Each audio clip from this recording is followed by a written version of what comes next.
ये कहानी है भैरवपुर गांव की, जहां सुनीता नाम की एक बूढ़ी माँ अपने बेटे अमित के साथ रहा करती थी। लेकिन अमित हर वक्त अपनी माँ सुनीता को छोड़कर चले जाने की धमकी दिया करता था। इसका कारण कुछ और नहीं बल्कि उसकी गरीबी थी।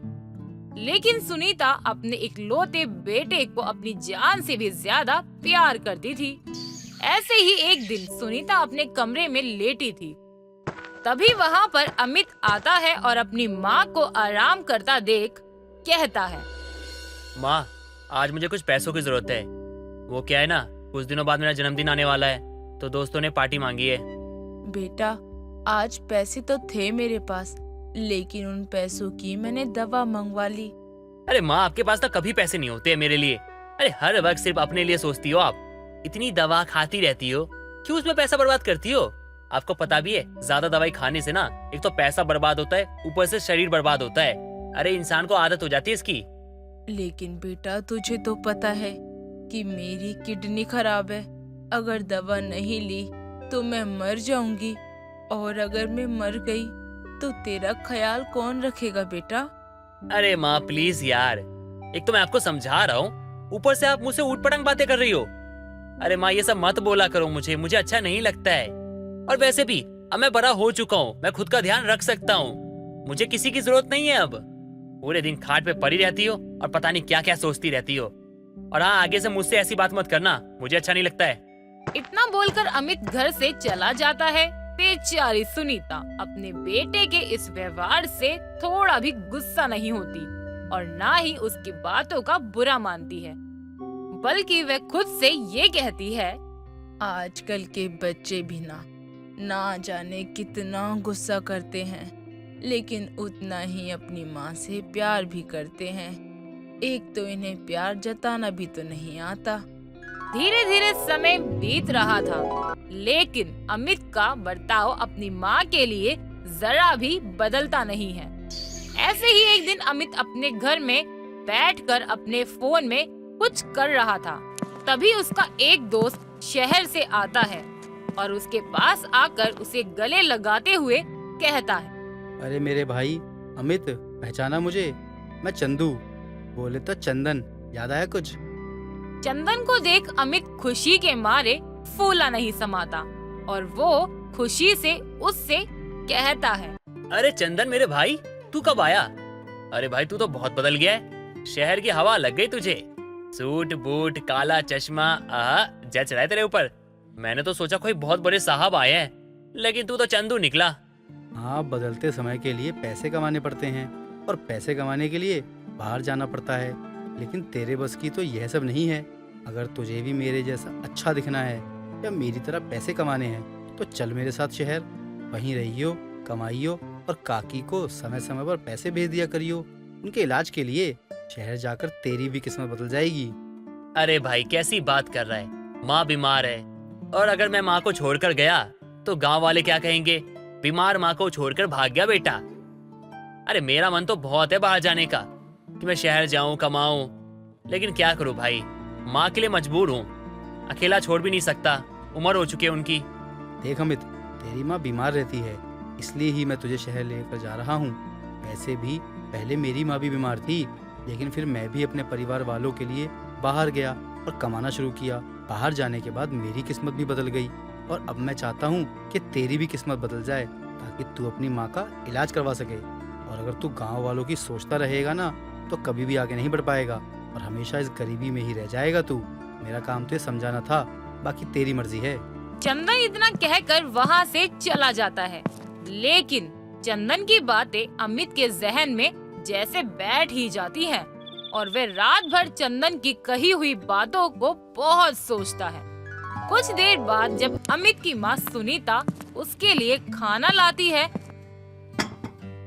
तो वो अमित को गहरी सोच में देखकर कहती है, अरे बेटा, क्या हुआ?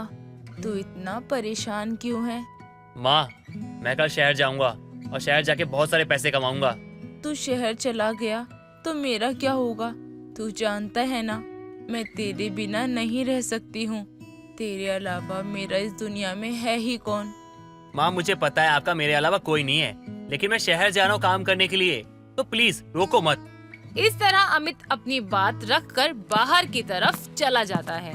ऐसे ही 2 दिन बीत जाते हैं और 2 दिन बाद अमित अपनी माँ के पास जाता है और उससे कहता है, माँ मैं शहर जा रहा हूँ। लेकिन बेटा, अरे माँ बस करो यार, बहुत हो गया आपका।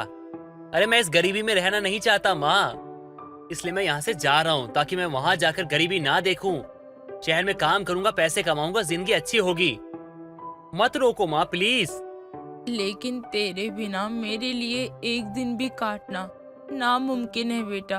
मैं तुझे हर वक्त अपने पास देखना चाहती हूँ। शहर कैसा होगा, वहाँ के लोग कैसे कैसे होंगे।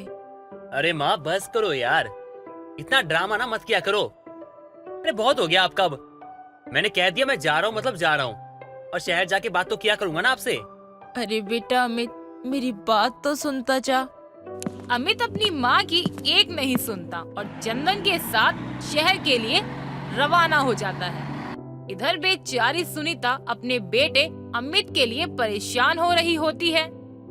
ऐसे ही दिन बीतते जाते हैं और अपने बेटे की याद में सुनीता ना तो ढंग से खाना खाती, क्योंकि उसके बेटे अमित ने कहा था कि वह शहर पहुंचते ही अपनी माँ को फोन करेगा, लेकिन वो फोन नहीं करता।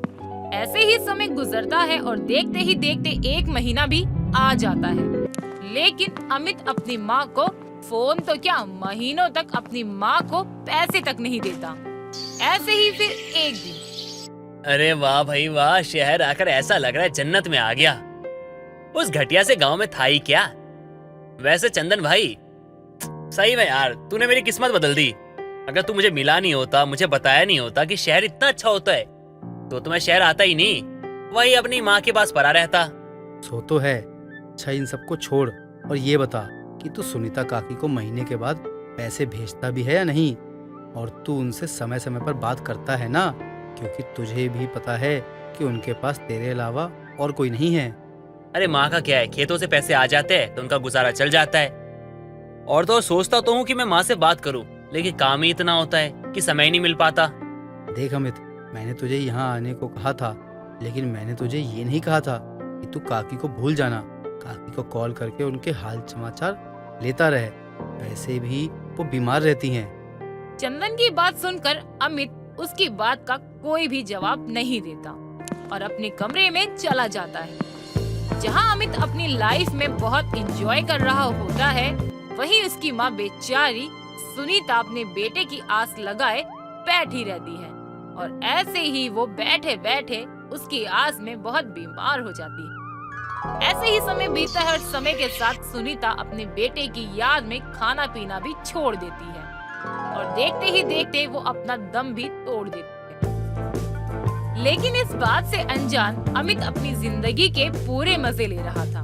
उसको नहीं पता था कि उसकी माँ अब इस दुनिया में नहीं रही। वहीं दूसरी तरफ अमित और चंदन एक ही कमरे में रह रहे थे।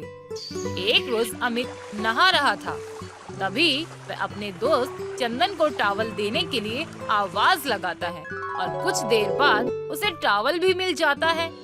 यार मैं नहाने तो आ गया, लेकिन टॉवल लाना भूल गया था, इसीलिए तुझसे मांगना पड़ा। हाँ तो मैंने कौन सा तुझे टॉवल दे दिया है, अपना काम खुद किया कर यार। अच्छा मजाक करता है, लेकिन टॉवल तो तूने ही दिया था ना भाई। सुबह सुबह नशा कर लिया है क्या? मैं तो अभी अभी अंडा ब्रेड लेकर आया हूँ और किचन में गया था तो देखा अंडा ब्रेड बनकर भी तैयार था। मुझे बता दिया होता तो मैं इस अंडे और ब्रेड पर पैसे तो नहीं खर्चता ना। यार कैसा मजाक कर रहा है तू? तू तो जानता है ना मुझे कुछ बनाना नहीं आता है। अब तू ही बता, जब मुझे कुछ बनाना नहीं आता है तो ये अंडा ब्रेड मैं कैसे बनाऊंगा? तो क्या सुनीता काकी किचन में आकर तेरे लिए अंडा ब्रेड बनाकर गई हैं? क्या यार कैसी बातें करता है तू? माँ के बारे में कुछ मत बोलियो। मैंने अंडा ब्रेड नहीं बनाया है, तुझे मानना है तो मान, नहीं मानना है तो मत मान। चंदन अमित की बातों पर ज्यादा ध्यान नहीं देता और ना ही अमित चंदन की बातों पर ध्यान देता और दोनों ही अंडा ब्रेड खाकर अपने अपने काम पर निकल जाते हैं। लेकिन उन्हें इस बात की खबर नहीं होती, जो भी उनके साथ हो रहा है वह उनका कोई अपना ही कर रहा है। अब चंदन और अमित दोनों ही एक साथ घर आते हैं, लेकिन अमित के कमरे में आते ही उसे बिरयानी की खुशबू आती है जो उसकी माँ अपने हाथों से बनाया करती थी। माँ के हाथों की बिरयानी। लेकिन माँ यहाँ कैसे आ सकती है? और तो और ये बिरयानी बनाई किसने है? तू तो मेरे साथ आया था ना? हम लोगों ने मिलके रूम का दरवाजा खोला तो ये बिरयानी आई तो आई कहाँ से? चंदन, कहीं तू मुझे पागल बनाने के लिए ये सब कर तो नहीं रहा है? अगर यही सवाल मैंने तुझसे किया तो मैं तो अभी अभी तेरे सामने ऑफिस से आ रहा हूँ ना। और मैं तो चांद से उतर कर आया हूँ ना। मैं पागल है क्या भाई? अरे मैं भी तो तेरे साथ ही आया हूँ। तो फिर ये बिरयानी बनाई किसने?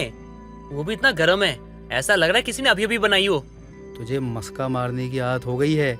जिसने भी बनाई हो, क्या लेना मुझे? बहुत तेज भूख लग रही है और बिरयानी की खुशबू से मुझसे तो नहीं रहा जा रहा। चल दोनों साथ में बैठकर खाते हैं। बिरयानी किसने बनाई है इसका मसला हम बाद में देखेंगे। दोनों के साथ अजीब अजीब चीजें हो रही थी, लेकिन किसी का भी ध्यान उनके साथ होने वाली चीजों पर बिल्कुल नहीं जा रहा था। अब ऐसे ही अगली सुबह चंदन से मकान मालिक किराए के पैसे मांगने आता है और मकान मालिक के जाने के बाद चंदन अमित से कहता है, अरे यार, उस मकान मालिक को पैसे देने हैं और अभी तक न तेरी और न ही मेरी तनख्वाह आई है, लेकिन उसने मुझे बहुत सुना दिया। भाई तुझसे पहले ना वो खूसट बुढ़ा आया था मुझे सुनाने, बहुत सुना के गया है। जहाँ चंदन अमित आपस में बात कर रहे थे तो वही मकान मालिक चंदन और अमित दोनों को किराए के लिए सुनाकर सीढ़ियों से नीचे की ओर जा रहा था। तभी अचानक सीढ़ियों से वह गिर जाता है और नीचे लुढ़कता हुआ पहुंच जाता है, जिससे उसको काफी चोट भी आती है और उसे अस्पताल ले जाया जाता है। अब देर शाम चंदन अमित से मकान मालिक की बात कहता है। अमित, तुझे पता है मकान मालिक अंकल यहाँ से किराया मांगकर जा ही रहे थे, तभी वे सीढ़ियों से गिर गए और उन्हें अस्पताल में भर्ती कराया गया है, तो उनका पैसा देना ही होगा। अबे यार ये क्या कह रहा है तू? वो सीढ़ियों से गिर गए? हाँ यार, तुझे पता है मैं उनसे ही मिलकर आ रहा हूँ। पता है मकान मालिक अंकल ने मुझे क्या कहा? तू भी उनकी बात सुनेगा तो तेरे भी पैरों तले जमीन खिसक जाएगी। अबे तो बोल ना, ऐसा क्या बोला उन्होंने जिससे सुनने के बाद धरती हिल जाएगी? यही कि जब वह हमसे किराया मांगकर सीढ़ियों से नीचे जा रहे थे तो उन्हें एक औरत मिली जिन्होंने अपने माथे पर बड़ी सी बिंदी लगा रखी थी, बिल्कुल सुनीता काकी की तरह, और उन्होंने किराएदार अंकल को बोला कि अगर उन्होंने उनके बेटे अमित को परेशान किया तो वह उसे भी अपने पास बुला लेंगी। तेरे कहने का मतलब क्या है? माँ यहाँ आई थी और उन्होंने अंकल को धमकी दी और सीढ़ियों से धक्का दे दिया, और उन्होंने यह भी कहा कि सीढ़ियों से धक्का देने के बाद वो गायब हो गई। तो कैसी बात कर रहा है तू? मेरी माँ बिल्कुल ठीक है। अरे कल ही तो बात हुई थी मेरी उनसे फोन पे, और उस बुढ़े को मेरी माँ नजर कैसे आ सकती है? नहीं, वो बुढ़ा झूठ कह रहा होगा। उस बुढ़े को ठीक होने दे, उसको तो मैं बताऊंगा, ऐसी हालत करूंगा ना दोबारा बोल नहीं पाएगा। चंदन और अमित बात कर ही रहे होते हैं कि तभी चंदन की माँ का फोन आता है और चंदन कुछ देर तो अपनी माँ से अच्छे से बात करता है, लेकिन कुछ देर बाद चंदन का चेहरा उतर जाता है और माथे से पसीना टपकने लगता है और पैर भी थरथराने लगते हैं। ये देखकर अमित चंदन के कंधों पर हाथ रखकर कहता है, अरे क्या हो गया भाई? बता ना क्या हुआ? सब ठीक है ना? आंटी जी ठीक है? तो तू घबरा क्यों रहा इतना? क्या हो गया? वो माँ ने कहा सुनीता काकी नहीं रही और उनकी मौत आज नहीं बल्कि 1 महीने पहले हो चुकी है। क्या बकवास कर रहा है तू? मेरी माँ के बारे में ऐसी बात मत बोलियो, जान से मार दूंगा तुझे। भले ही मैं अपनी माँ के पास नहीं रहता, इसका मतलब तू ये बोल देगा कि मेरी माँ मर गई? मैं नहीं मानता। अरे मैं अपनी माँ से बात करता हूँ यार, मुझे पता है मेरी माँ जिंदा है। तू फालतू की बकवास मत कर। तेरे सर की कसम भाई, ये सब जो भी हो रहा है वह सुनीता काकी कर रही थी, यानी सुनीता काकी तेरी मदद कर रही थी, और हमने समझा कि वह ये सब हम में से कोई कर रहा है, और उस मकान मालिक का ये हाल भी सुनीता काकी ने ही किया है। अमित को जब अपनी माँ की मौत के बारे में पता चलता है तो अमित पूरी तरह टूट जाता है और बुरी तरह रोने लगता है। नहीं, ये नहीं हो सकता। मेरी माँ मुझे छोड़ के नहीं जा सकती। माँ मुझे छोड़ के नहीं जा सकती। ये क्या किया मैंने? मेरे कारण मेरी माँ मर गई। और मुझे कुछ पता भी नहीं। माँ, माँ, आपके बिना मैं कैसे रहूंगा माँ? माँ, मैं कुछ समय के लिए आपसे दूर क्या हुआ? आप तो मुझे हमेशा के लिए अनाथ बना के चले गए। हाँ। जिसके बाद वो अपना सामान पैक करता है और गांव के लिए रवाना हो जाता है। गांव पहुंचकर उसे पता चलता है कि उसकी माँ की मौत उसके जाने के कुछ दिन बाद ही हो गई थी। ये सब सुनकर अमित बहुत रोता है और उसे बहुत पछतावा होता है कि उसने अपनी माँ के साथ बिल्कुल सही नहीं किया। लेकिन अब वह करता भी तो क्या? अमित पंडित जी के कहे अनुसार अपनी माँ की अस्थियों को बहाकर उनकी आत्मा को मुक्ति दिलाता है।